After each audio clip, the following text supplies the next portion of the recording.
আসসালামু আলাইকুম। এখন আমরা পড়ব প্রথম কোষের সৃষ্টি।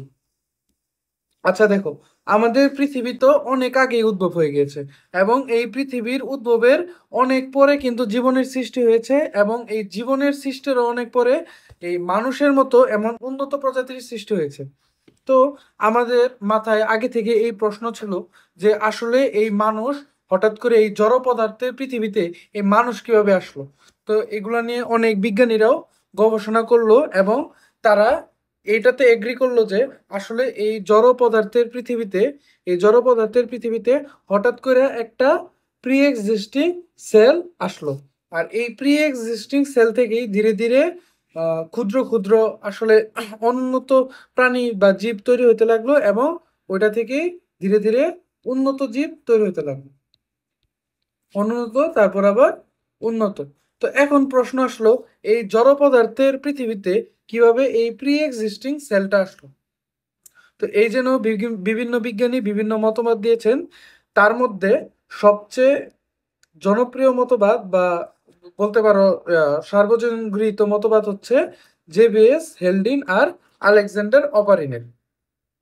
তো আদিম কালের পৃথিবীতে কিন্তু কোনো মুক্ত অক্সিজেন ছিল না। কি কি ছিল? এই মিথেন, অ্যামোনিয়া, হাইড্রোজেন, পানি, এইগুলা। তো তখন আগের পৃথিবীতে আমরা জানতাম টেম্পারেচার অনেক বেশি ছিল। আবার ওইখানে কি হতো, ওইখানে অনেক বজ্রপাত হইতো। ধরো বজ্রপাতে টেম্পারেচার কত থাকে? 3000 থেকে 4000 ডিগ্রি সেলসিয়াস টেম্পারেচার থাকে। তারপর অনেক বেশি অগ্নুৎপাত হইতো। তো এই টেম্পারেচারে এই যে methane gas, ammonia gas, hydrogen gas, জলীয় বাষ্প, এরা ধীরে ধীরে কি করতে লাগলো? নিজেদের মধ্যে রিয়াকশন করতে লাগলো। আর এই রিয়াকশন করতে করতে তারা একদিন হঠাৎ করে কি তৈরি করে ফেললো? বড় বড় অর্গানিক মলিকুল তৈরি করে ফেললো।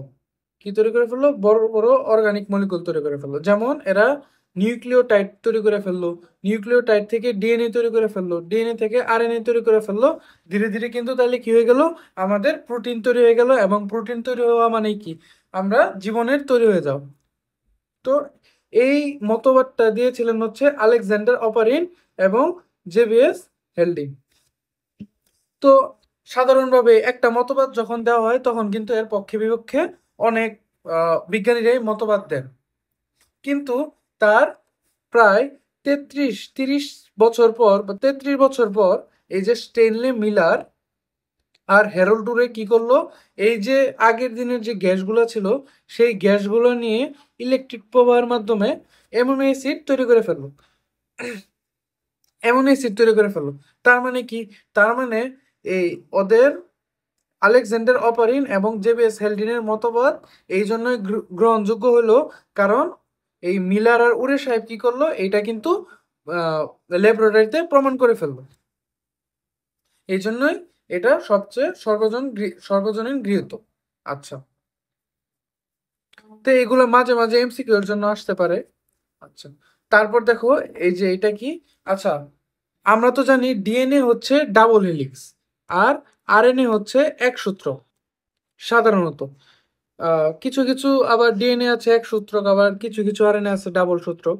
কিন্তু সাধারণত ডিএনএ কি হয়? ডাবল হেলিক্স হয় আর আরএনএ এক সূত্রক হয়। তো এগুলোর মধ্যে দেখো, ডিএনএ যেহেতু ডাবল ডাবল হেলিক্স তার মানে এটা হবে কমপ্লেক্স। আর আরএনএ যেহেতু সিঙ্গেল হেলিক্স তার মানে এটা হবে হচ্ছে সিম্পল। এখন তুমি আমাকে বলো, আগে কি সিম্পল জিনিস আসছে না আগে কমপ্লেক্স জিনিস আসছে? অবশ্যই বিজ্ঞানীরা ধারণা করে যে আগে সিম্পল আসছে, সিম্পল থেকেই ধীরে ধীরে কমপ্লেক্স তৈরি হয়েছে। তো এই জন্যই আগে ধারণা করা হয় ডিএনএ এর আগে কিন্তু আরএনএ আসছে এবং আরএনএ থেকে কি হয়ে গেল? প্রোটিন তৈরি হয়েছিল। এই জন্য এই যে মতবাদ, এই মতবাদকে বলা হয় আরএনএ ওয়ার্ল্ড হাইপোথিসিস।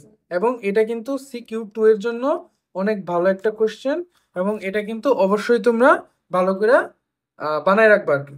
আচ্ছা, তারপর এখানে একটু সামারি করে দিছে যে আসলে কি কি হয়, এটা তোমরা একটু রিডিং পড়বা, আমাদের এটা পড়া হয়ে গেছে। আচ্ছা, তারপর আসো হচ্ছে এন্ডোসিম বায়োসিস নিয়ে। এখন এন্ডোসিম বায়োসিস জিনিসটা কি? ধরো এটা একটা কোষ এবং এটা এমন একটা কোষ যেখানে নিউক্লিয়াস আছে। এখন নিউক্লিয়াস আছে মানে কি? নিউক্লিয়াস আছে মানে এই কোষ পরবর্তীতে এর ভিতরে যে জেনেটিক ইনফরমেশন আছে সেগুলা তার পরবর্তী বংশে ট্রান্সফার করতে পারবে।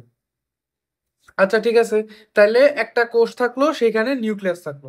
এখন হঠাৎ করে এখানে একটা বাইরে থেকে একটা ব্যাকটেরিয়া ঢুকে পড়লো এই আমাদের কোষে। এখন সাধারণত কি হয়, আমাদের দেহে যদি বাইরে থেকে কোনো ফরেন পার্টিকল বা ফরেন বডি আসে, তখন কিন্তু কি হয়, আমাদের ইমিউন সিস্টেম কিন্তু সেই ব্যাকটেরিয়াকে ধ্বংস করে ফেলে। ঠিক আছে, কিন্তু এই যে ব্যাকটেরিয়া আসলো, এই ব্যাকটেরিয়া এই নিউক্লিয়াসের মধ্যে আইসা নিউক্লিয়াসটা এটাকে কি করলো না, ধ্বংস করলো না। এবং ধ্বংস তো করলোই না, সে আবার কি করলো, এটা পরবর্তীতে এই যে ব্যাকটেরিয়ার যে ওর নিজস্ব একটা ডিএনএ, সেই নিজস্ব ডিএনএ কিছু অংশ এই এই পোষক দেহের ডিএনএর সাথে যুক্ত হয়ে গেল। এবং পরবর্তীতে যখন এটা বিভাজিত হলো, তখন এই যে ধরো এটা এটা হচ্ছে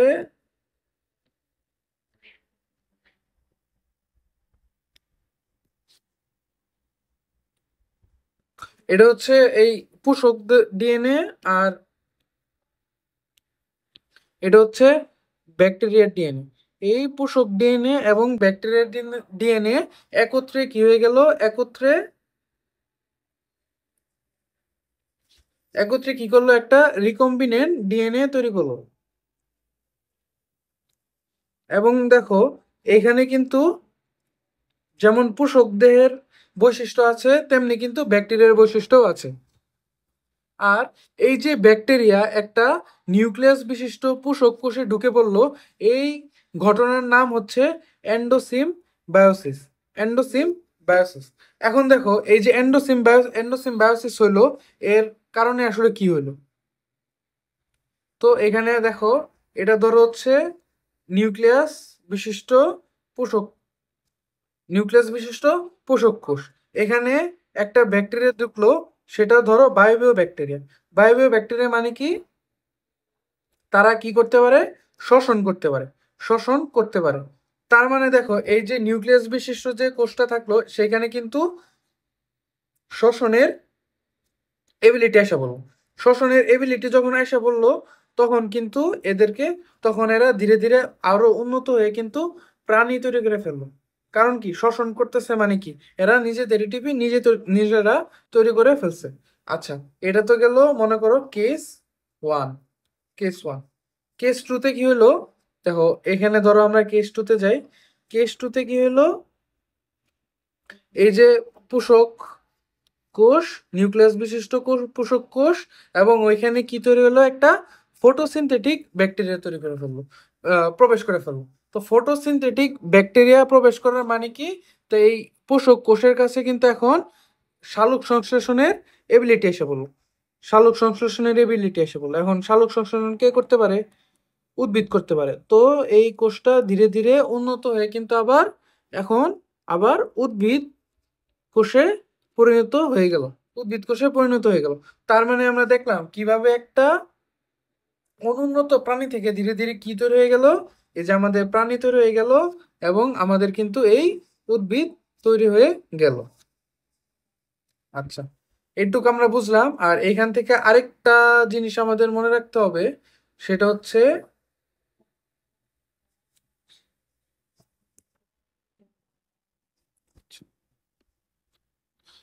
আরেকটা জিনিস মনে রাখতে হবে, সেটা হচ্ছে আমাদের দেহে এন্ডোসিম্বায়ন অর্গানিক গুলা কি কি, বা এন্ডোসিম্বায়ন অঙ্গাণু গুলা কি কি, এটা আমাদের মনে রাখতে হবে। এটা হচ্ছে ক্লোরোপ্লাস্ট,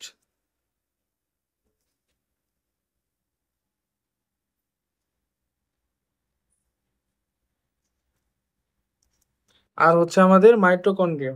এটা আমরা পরবর্তীতে আবার দেখব, কিন্তু এখানে আমরা যেহেতু এন্ডোসিম্বায়োসিস আছে, তো এই জন্য আমরা, এটা কিন্তু এমসিকিউর জন্য আসে, ইম্পর্টেন্ট একটা এমসিকিউ। আচ্ছা, ইম্পর্টেন্ট। তারপর আমরা দেখব যে আসলে আমাদের এই যে সেল, এই সেলের কি কি বৈশিষ্ট্য আছে।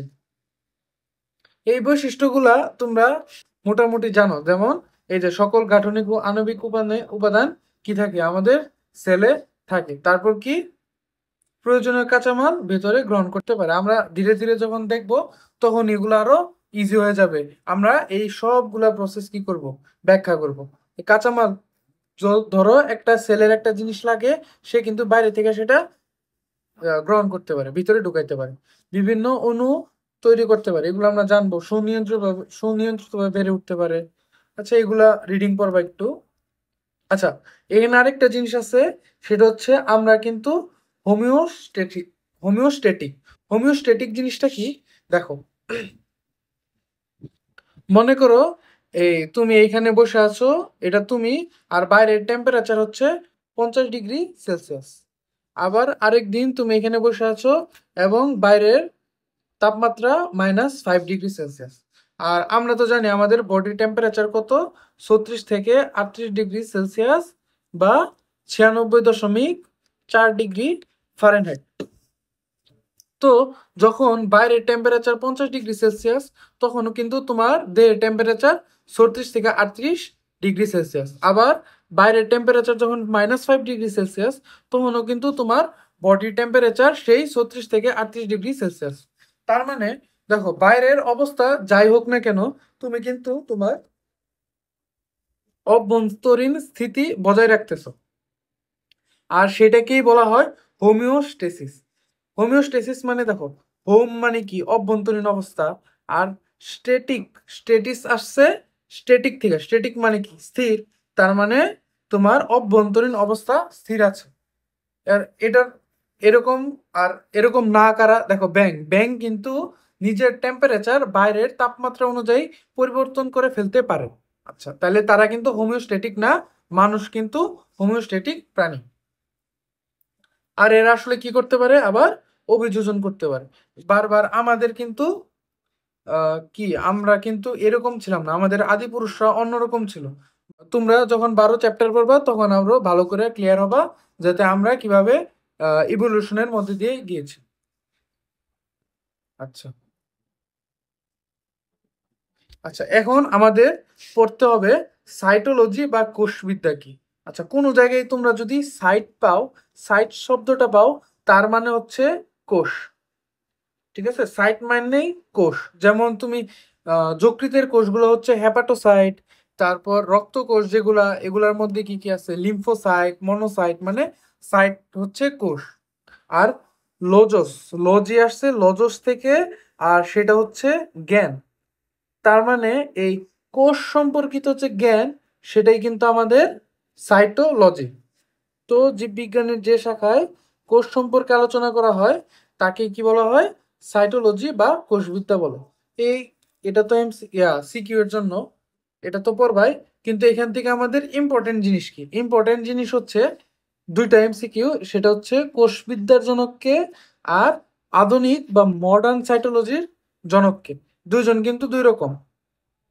তো আমাদের কোষবিদ্যার জনককে, যে কোষ আবিষ্কার করছেন, তো সর্বপ্রথম কোষ আবিষ্কার করেন কে, বিজ্ঞানী রবার্ট হুক। আর মডার্ন কোষবিদ্যার জনককে, আমাদের কার্ল পি সনসন। এখানে কিন্তু আমাদের কনফিউজড হয়ে যাবে না। তো আমাদের কোষবিদ্যার জনক কিন্তু রবার্ট হুক, এবং আমাদের আধুনিক কোষবিদ্যার জনক কিন্তু কার্ল পি সোয়ানসন। আচ্ছা, এখন আমরা দেখব কোষ তত্ত্ব বা সেল থিওরি জিনিসটা কি। তো তিনজন বিজ্ঞানী কোষ সম্পর্কিত কিছু তত্ত্ব দিয়েছিলেন, সেটাকে বলা হয় সেল থিওরি বা কোষতত্ত্ব। ঠিক আছে, তো এই তিনজন বিজ্ঞানী কে কে, স্নেইডেন, সোয়ান অ্যান্ড বার্চু। আমি মনে রাখতাম এস এস বিদ্যা, স্নেইডেন, সোয়ান অ্যান্ড বার্চু। আচ্ছা, তারা কত সালে দেন এটা একটু দেখে নিও, 1855 সালে। আচ্ছা, এই কোষতত্ত্ব কি, এটা কিন্তু সিকিউ 1 এর জন্য আসে, আবার বেশি কিন্তু সিকিউ 2 এর জন্য আসে। তো এই যে এগুলো একটু দেখে নেবেন, দেখেন এগুলো আপনারা বুক পড়লেই বুঝবেন যে জীবন্ত সত্তার গাঠনিক শারীরবৃত্তীয় এগুলার একক, জীবনের মৌলিক একক, বংশগতির একক, সর্বপ্রকার জীব এক বা একাধিক কোষ দিয়ে গঠিত এবং পূর্বসৃষ্ট, বা আমরা যে প্রি এক্সিস্টিং সেলের কথা বলছিলাম, সেখান থেকেই কিন্তু নতুন কোষে সৃষ্টি হয়। আচ্ছা, আর এখানে কি ওই তো আমরা লুই এবং সিকি বীজের CQ1 এর জন্য যে সংজ্ঞাটা পড়ছিলাম সেটাই আবার এখানে আছে, এটা একটু দেখবেন। আচ্ছা।